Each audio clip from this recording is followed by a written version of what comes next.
what you've been told, but this guy right here's gonna rule the world. Yeah, that is where I'm gonna be, because I wanna be. No, I don't wanna sit still, look pretty. Hello everyone, my name is Hayden Thomas. And I'm Kiara Lydens. And welcome to our first episode of Woman Up. This is a series of podcasts that addresses different topics related to the hypersexualization and objectification of women, as well as sex negativity. We would just like to put out there that while this is an educational series, we will be having fact-based discussions and adding in our own opinions as well. So, objectification refers to representing a person as merely an object of sexual pleasure, while disregarding important human qualities such as their personality or intellect. And hypersexualization, similarly, can address women as being treated as highly sexualized above all else, as well as imposing adult sexual attitudes on girls. And the definitions are from Kiara's essay. This podcast series is about the exploration of the topics we just defined, and is the result of our personal project. This personal project is a year-long project where we have researched, created surveys, and conducted interviews to educate ourselves about these topics as much as we can, with the hope to educate others through our podcast. In this first episode, we will be discussing dress codes and how they interact with hypersexualization, especially of women. Dress codes have been implemented in schools for decades. These rules restricting what you wear have since undergone many changes that cater to individual schools and their staff's opinions. So, like if a school is a public school, they might have different rules than, say, a private school, especially like a Catholic school or a Christian school. They may have a stricter dress code versus like a public school. Right, and this is due to just the connection that clothes have to certain religions, like Christianity believes in, well, Christian schools at least in our school district believe in stricter dress codes. Like covering up and kind of like being modest. Right. Where public schools might be a little looser rules. So we wanted to see how much dress codes still affect students in schools throughout northern Colorado. We ended up contacting over 30 schools to try to send out our survey. However, most of them did not wish to have their students take the survey. Luckily, we did get a few schools interested. We got varied results, which gave us good insight into what students' opinions are on dress codes and how people have been raised differently in their beliefs. I think that many men are raised to unconsciously believe that women are less adept and inadequate compared to them. These men can view women as mere sexual objects with little or no other purpose beyond pleasure. This is from my essay. In our survey, we got responses from students around northern Colorado ranging from 9th to 12th grade. We did get more responses from women. Around 64% of respondents were female.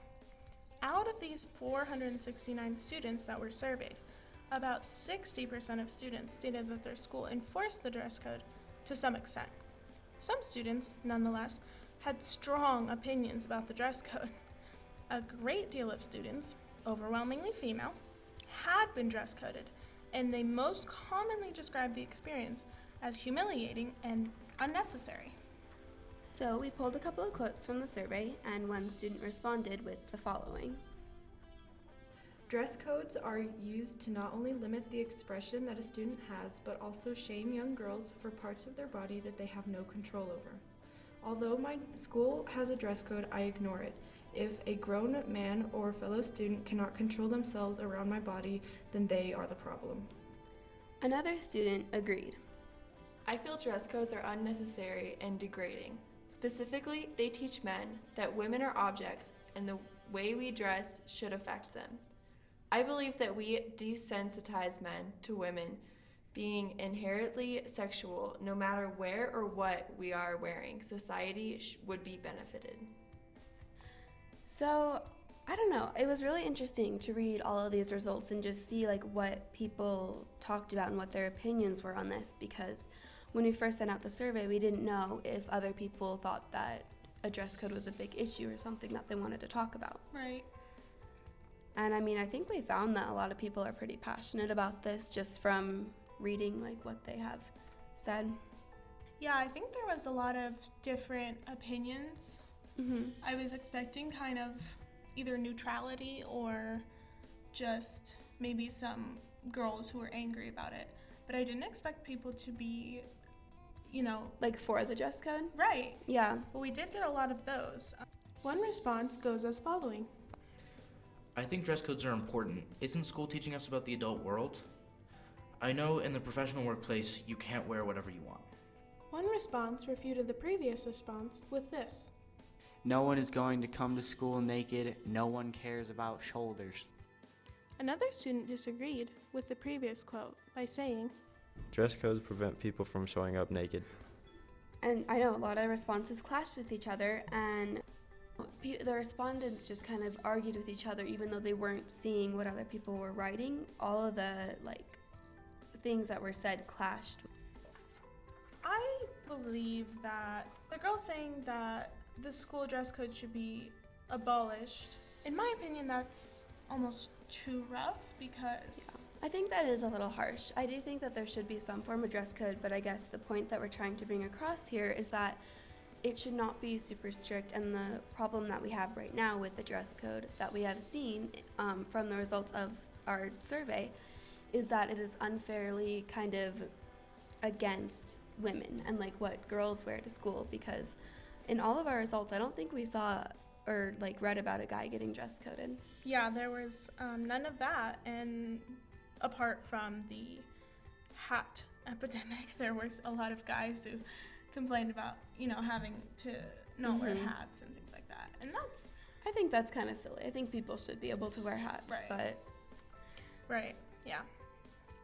So, I think originally the dress code was probably put in place to avoid to maintain professionality and people... dressing appropriately for school. Right.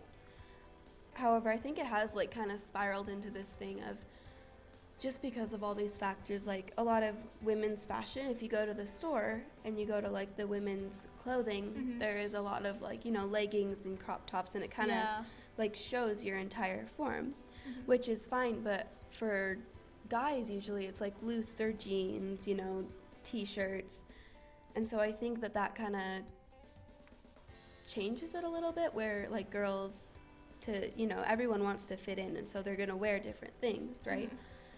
And so that can cause girls to get dress coded more just because they are wearing what is in fashion. Yeah, right. Another student had a response that supported these claims. She said, While we don't have a strictly enforced dress code, there is a plague of slut-shaming. Students and even teachers have a habit of assuming a girl's personality and sexual history based on what she is wearing, which I think is ridiculous and unfair. I think it's reasonable to expect kids to wear something that resembles professionalism. Teachers never fail to remind us that our schooling is our current career. But it's unfair to assume that a girl is asking for it when her bright coral underwear is accidentally showing through her white shorts. I do think this is a larger... When she says, it's unfair to assume that a girl is asking for it when her bright coral underwear is accidentally showing through her white shorts. That, she has a valid point, because that could be at school or on the streets. I mean, there is a very large just assumption that girls are what they wear.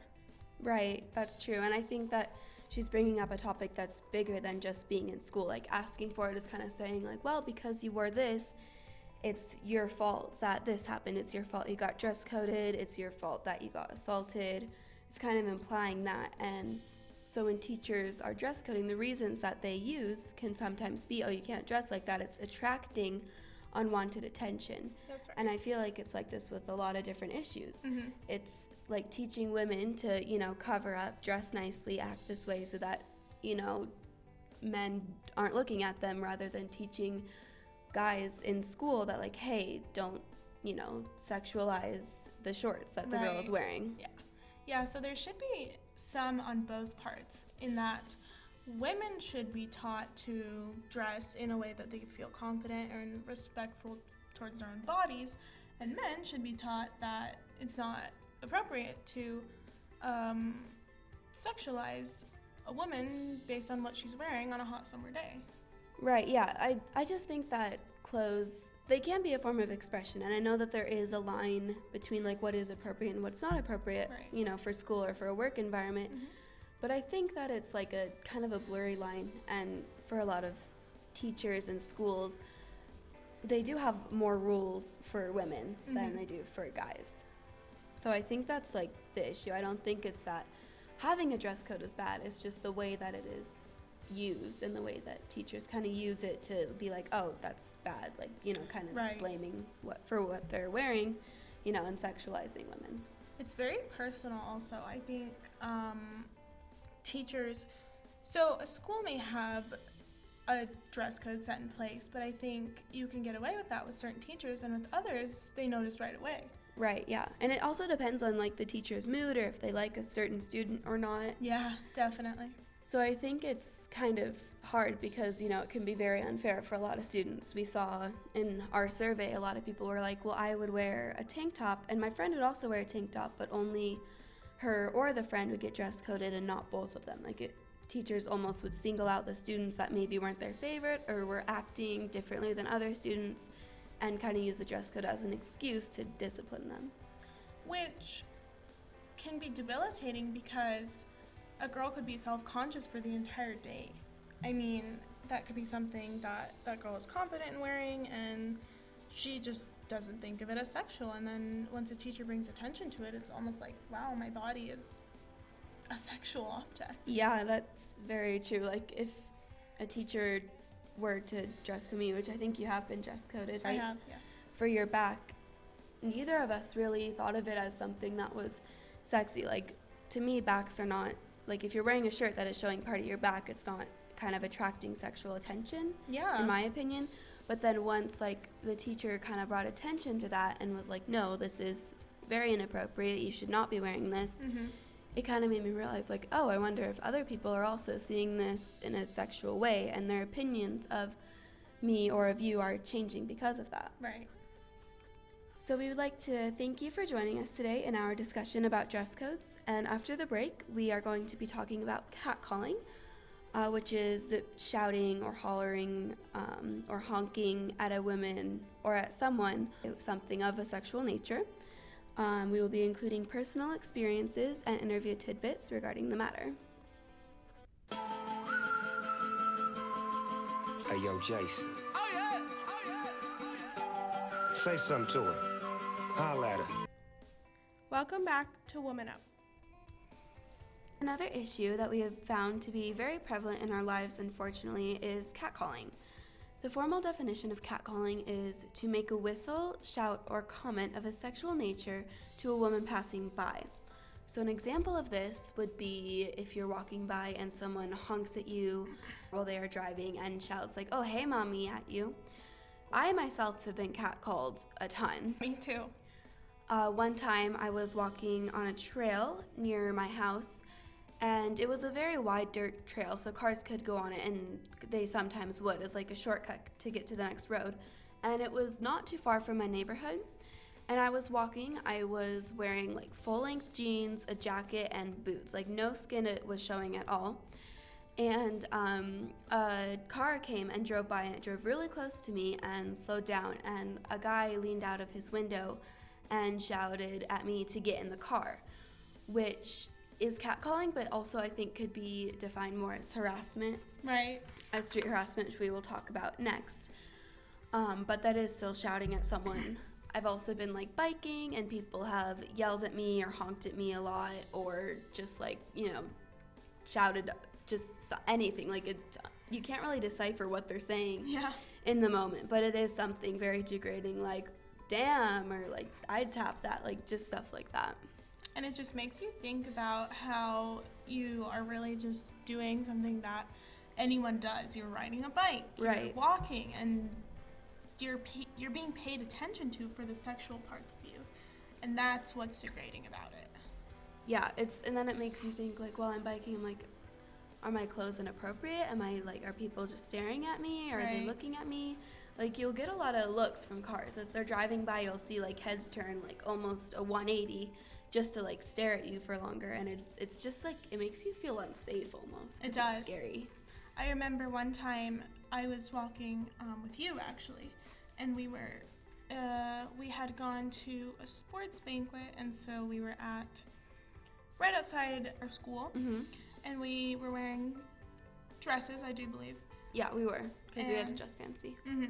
And so we went to take a walk after this because it was a really warm day in May, and so we just went along the street, and pretty much right when we got out there, we were getting looks, and we were getting catcalled. Yeah, a couple people honked at us, and like one or two shouted, and like in the first 5 minutes. I know, and a majority of the people in their cars, it was pretty much all men. Like we noticed women would like glance at us like because of the motion. They'd see a person then look back to the front, but then a lot of the guys would like glance at us and then just continue to look at us as they were driving. I remember one time someone was looking at you for so long they almost hit a curb, you were telling me. Yeah. So it's I don't know, it's just weird that like you get stared at so much, but it is very gross kind of. Right. At this point, we should discuss catcalling and topics related to it. A great deal of women across the globe are catcalled almost daily. This behavior of calling attention to women's bodies is honestly pretty hurtful and degrading. And we, as women, are actually sometimes, I have found, taught to seek out this behavior to boost our own self-confidence or self-esteem. Oh, definitely. We interviewed a lot of college students on the campus near town, and these interviews prove that some women still do enjoy the attention that catcalling provides. Yeah, we had like 2 people be like, oh yeah, it doesn't really bother me, which made us think, and we talked about this for a while, and it's just our entire lives were kind of taught to kind of not accept compliments and talk negatively about ourselves. Like all these products that are just advertised to us to make you skinnier, to take away stretch marks and cellulite, and all these natural things that we have we're made to feel ashamed of. And I don't know, it's just kind of lowers your self-esteem to the point where male attention is... Yeah, you seek it out from like, outside sources. Right. So if someone catcalls you, you think, oh, I did good today. I looked good today. Someone thought I looked good today. And that's where it does get taken as a compliment, and that's where a lot of men get the idea of like, oh, girls like it. But it's just kind of this twisted idea of what like a nice compliment should be to temporarily boost someone's self-confidence. Right. So we do have some of these interviews that we have conducted, and we are very excited to share them with you. We've kind of found like women who ascribe to femininity appeal to catcallers, but all types of women also do get catcalled for pretty much everything. Right. And another claim that men make is women like it, which we did just talk about. For me, it comes down to confidence. I think I can vouch for this because at a certain point in my life, I had a really low self-confidence. And I think at that point, I would have loved to be catcalled. Right, because it's like, you take it as, oh, this is cool. Like, I'm it's noticed. Like it's like someone noticed me. Someone thought I looked pretty. Women with a low self-confidence, whether it's evident or not, do probably enjoy receiving sexual attention because it's any attention. Right, and it targets their physical self, which we as women have been taught our whole lives is the most important part. It's like having the look.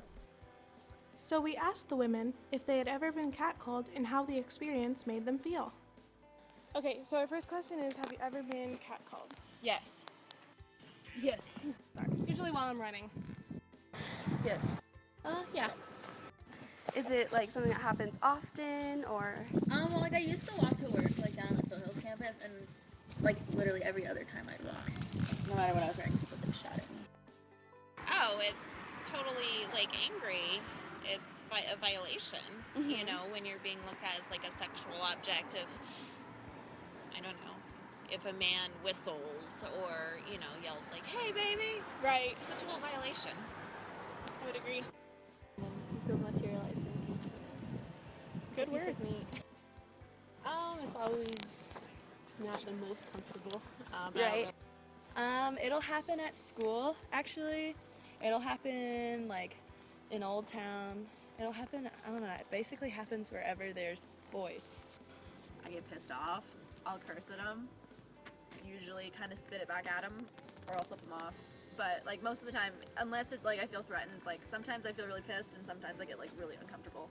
Depending on like where I am and how many guys are doing it at once. Because it's been Right. like, oh, if I'm on a beach and it's one dude, it's one thing. But if I'm walking down the alleyways of Denver and 4 guys do it, it's a little different. And this is just around the area of Fort Collins. This is where we live. And so it was kind of surprising just to see like every single girl pretty much that we interviewed had been catcalled. Yeah. Like everyone. And that was kind of sad. It was really, because it's not a very good thing. Right. So we have been just pondering like, why do men catcall? And so we asked them. Girl was good looking. I think that they probably get repulsed by it. I just do it because it makes my friends laugh. Disrespected completely. I don't really think that I'm not going Right. So you only do it when you're with your friends? Oh yeah, definitely. Okay.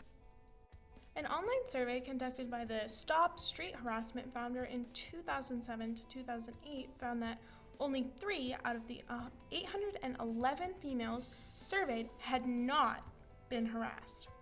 Over 99% of those who took the survey reported experiencing street harassment. The study also found that around 95% of women had been honked at, and 75% of females said that they had been followed by a complete and unknown stranger in public. Over 27% have been followed 6 times or more. This is from my English essay. It just shows how big of an issue this is. Yeah. So many people just kind of brush it off, but this just alludes to the fact that in our culture this is accepted. And that's the basis for rape culture. It is. So the term that is used for this is called rape culture. And that's basically where like catcalling and just kind of sexualizing everything a woman does, her actions, her behavior, her clothing, and just turning it into this like sexual thing when really it isn't, and then society therefore accepting it. So street harassment is a form of sexual harassment, and catcalling falls under that as well. And it also relates to rape culture because the next tier up on that is like sexual assault, and then above that is rape and murder. However, this is still an issue because it's kind of the basis for, assault and rape. And once this is accepted, which it really is, considering how often it happens, how not really many people talk about it, because this is accepted, then people are more able and more lenient to accept assault or rape. That's very true, which is why this is a problem that needs to be talked about and addressed. Thank you for joining us today in our discussion about catcalling. In our next episode, we will be discussing sex negativity and how this can affect people throughout the course of their lives. I'm Kiara Leidens. And I'm Hayden Thomas. Thank you for listening to Woman Up. Sit still, look